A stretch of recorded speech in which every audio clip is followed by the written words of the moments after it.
Okay, so what is self veneration? It is not self worship, it's not even self care. Self veneration goes beyond self care. Self veneration is a radical remembrance of who you are before the world told you that you were too much, before the world told you to be quiet. And we're going to get into that in today's episode. So let's just jump right in. What is self veneration? So if we look at the simple definition, okay, if we just go back to our friend Webster, Webster tells us that the word veneration is to show respect. That's it. Veneration is showing respect. Self veneration is showing yourself respect. Why is that so important? And why is that so powerful? Why is self veneration so powerful? First of all, we have to address this. We are not taught self veneration because to do that, if you were taught that, specifically in the church, if you were taught self veneration, specifically in religion, self veneration would go completely against the foundation of religion to control masses of people. So there's no way that the religious construct can go around teaching this message of self veneration because you can't have people out here who are self venerating because you cannot control a person that venerates themselves. You cannot control people who practice self veneration. Okay? So, the reason I'm bringing this up is because I want to tell you this.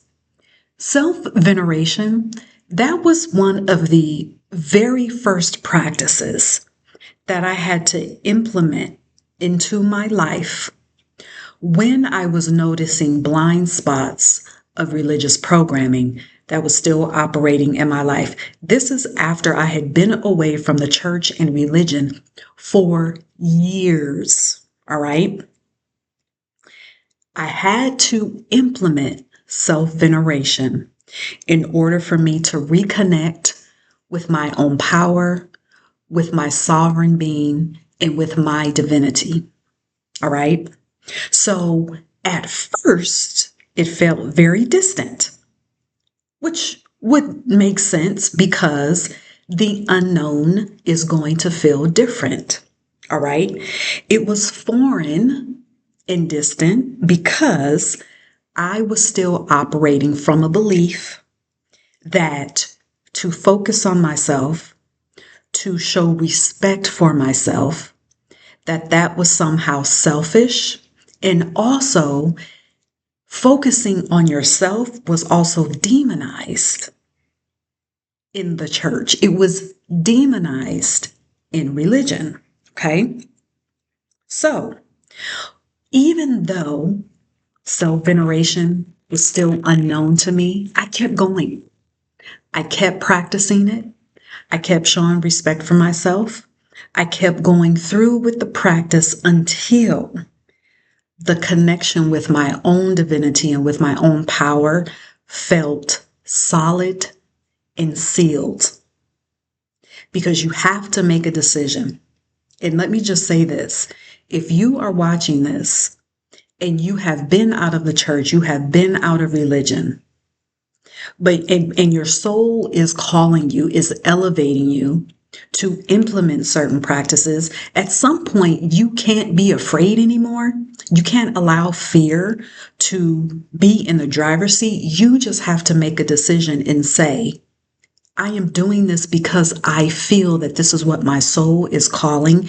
Yes, the calling is foreign, but this is what I feel in my soul, and I'm making the decision to do this. At some point, you do just have to make a decision.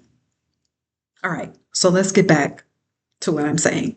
So let me give you some ways to venerate yourself. All right. Let me give you some ways to show respect for yourself. These are ways that I still implement to this day. Okay. I've made it a part of my practice. It has become, these are ways that are ritualistic because they're intentional. All right. So, first thing that you can do to venerate yourself is rest. You didn't think it would be that simple? Yes.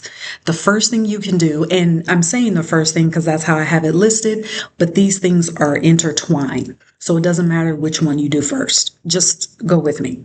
So rest. Why am I saying rest? Why is rest?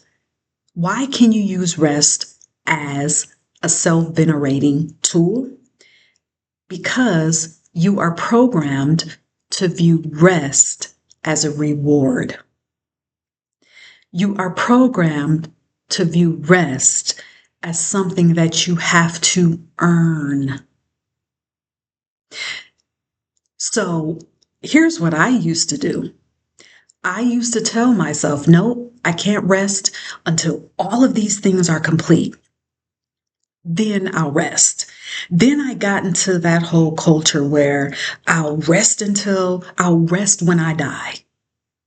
Or I'm going to make this thing happen or die trying. You know, all of those, basically it's hustle that we hear, that we've heard, that is still lingering up in the air. Okay. You're made to believe that if you don't do all of these things on your to-do list, then somehow you have failed yourself and somehow you have failed other people. So we make rest this thing that we have to earn. It is not. Rest, just like money, just like being joyful in your life, just like being happy in your life, that is a birthright. Okay? So rest is a form of self-veneration. And what I would invite you to do is make your rest a ritual. Okay? While you're or even before you rest, even before you, whatever your rest looks like. I know, when we talk about rest, the first thing that we think is going to sleep at night. But if your rest could be just simply sitting in a chair and just sitting there, just allowing your body to rest, allowing your mind to rest, whether you close your eyes or not, whether you go to sleep or not, whatever your rest looks like, tell your body what it's going to do as you rest. Tell your cells what to do as you rest. Talk to your spiritual team and receive guidance as you rest. That's when it becomes intentional and ritualistic. All right. The next thing you can do to venerate yourself is through intentional writing. I will be the first one to tell you that journaling is just as powerful as speaking because that is your energy. Those are your words. Now, sometimes we take journaling as a moment to vent, which is fine. You can do that. But after you vent, immediately step into your alchemy and alchemize your emotions to write your world. I'm going to say that again. Vent through your journal if you need to, and then immediately alchemize those emotions to write your world. Also, use intentional writing to document your becoming, to document and celebrate who you were, who you are right now, and who you're becoming. Use it as a celebration of you. Document your synchronicities. Document your downloads, document your visions. Intentional writing is a form of self-veneration. You're giving yourself, within that book, within your words, with that paper, with that pen, you're giving yourself the space to be expressed. That is another avenue of expression, of your soul expression. Okay? Another way that you can venerate yourself is to pay attention to the energy of your desires. I've been talking about this for the last few videos. The energy of your desires is available for you to harness in every part of your life. How do you use the energy of your desire? You use it with your breath. Let me just give you a quick practice here, okay? So, for example, you have a vision, or you've had visions, you get visions that give you goosebumps. They make your heart leap. They make your soul leap. You feel like you can fly to the moon and beyond because this vision is so great and vast and grand. And your spirit leaps with anticipation and with excitement. Use your breath, the energy of that vision. Use your breath by breathing in to that vision and let the vision breathe out of you. So you have a vision. When you inhale, you're inhaling the vision. You're receiving it. You're allowing it. You're accepting it as truth for you. You're accepting that grand vision as realistic for you. This has nothing to do with the external. Doesn't have anything to do with external challenges. Does not have anything to do with people on the external. This is the vision from your soul.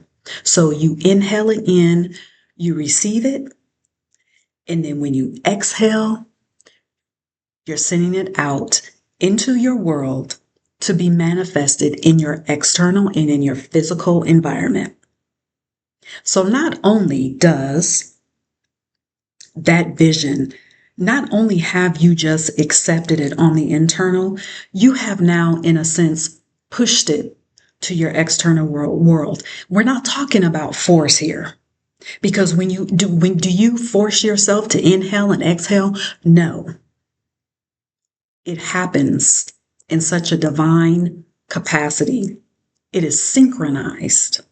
So now your breath becomes intentional. Your inhale is about receiving, and then your exhale is about the manifestation, if you want to use that word. Your exhale is about your creation. That entire inhale and exhale is the creation. And the last thing I want to give you, a last tip, a last way that you can venerate yourself is by feeding your soul,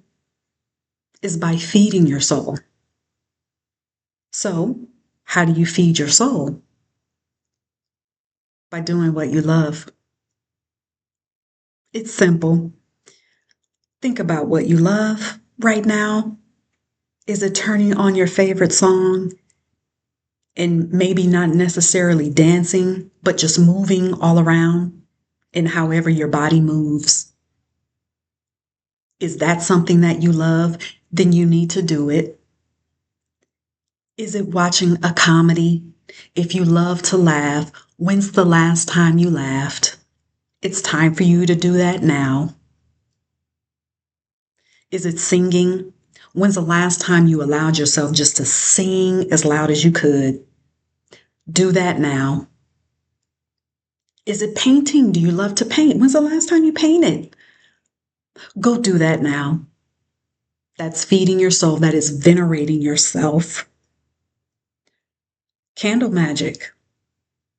Do you love candle magic? If you're like me, I love candle magic because I have a thing for fire. There is an art in dressing a candle. There is an art in the incantation that I put with the candle. I love all of it. So for me, that is self-venerating. And these are just examples, but don't make it difficult. Just think about what you love and go do that to venerate yourself. So again, self-veneration is not worship.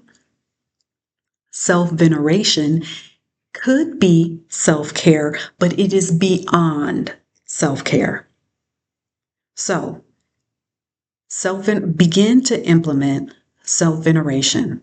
Put it in your spiritual practice. As a matter of fact, in order for you to embrace your divinity again, in order for your alchemy to be unleashed, in order for you to even make that connection once again, you have to get back into yourself and your body, because that is self-veneration. All right. So don't forget to work with me one-on-one. Go ahead and book a call with me. Go to unleashedalchemy.com. It's very clear on how to do that. I also have ebooks that you can download that are very transformative and are very helpful in your spiritual odyssey. I have single courses, individual courses that I've also developed for you to use as tools in your spiritual bag. All right. So go to unleashedalchemy.com. And until next time, be divine, be sovereign.